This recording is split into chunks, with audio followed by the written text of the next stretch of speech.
আসসালামু আলাইকুম বন্ধুরা। আজকে আমি তোমাদেরকে কিছু মজার জিনিস দেখাবো। মজার জিনিস আর কিছুই নয়, মজার জিনিস হচ্ছে এই যে দুবাই কারেন্সি।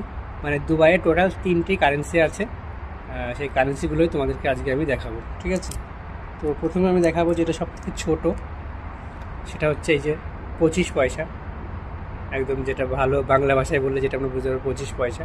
এর দাম ইন্ডিয়াতে কত, প্রায় 6 থেকে 7 টাকা মতো হবে, ঠিক আছে? ইন্ডিয়াতে এর দাম 25 পয়সার দাম। এবং এটা হচ্ছে 50 পয়সা। এটার দামও ইন্ডিয়াতে মানে 12 থেকে 13 টাকা, মানে 12 টাকা সামথিং কিছু হবে। এবং এটা হচ্ছে 1 টাকা, মানে 1 দেড়হাম যেটাকে বলা হয় দুবাইয়ের।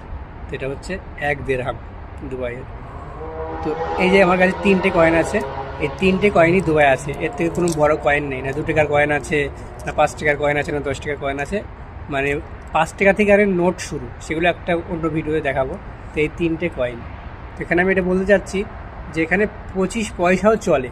আর আমাদের ইন্ডিয়ায় কারেন্সির কোনো দামই নেই এই কারেন্সির তুলনায়। তো ওখানে কি 50 পয়সা বন্ধ করা দেওয়া হয়েছে। এমন এমন জায়গায় আছে কলকাতাতে, মানে 1 টাকাও চলে না। তাহলে আমরা আমাদের কারেন্সির দাম আমরা নিজেরাই কমাচ্ছি, ঠিক আছে? আমাদের যে দেশ শাসন করছে, দেশ যারা চালাচ্ছে, তারা আমরা নিজেরাই আমাদের কারেন্সির দাম কমাচ্ছি।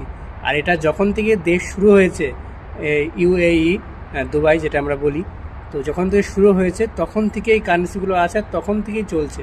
এটা বন্ধ করিনি, আজ বন্ধ করিনি বলে এত দাম। আর আমরা শুধু অন্য কিছু নিয়ে পড়ে থাকি, যে কারেন্সির দাম কত নিচে নামছে উপরে উঠছে, সেটা আমরা কখনো খেয়াল করি না। তাই আজ আমাদের ওই প্রিয় জন্মভূমি, প্রিয় দেশ ইন্ডিয়ার এই অবস্থা। আর এখানে দেখুন এই কয়েনগুলোর এত এত দাম। আমার কাছে 3টে কয়েন আছে, 3টে কয়েনের দামই ইন্ডিয়াতে প্রায় 40 থেকে 50 টাকা। আর আমরা আজ কোথায় চলে গেছি?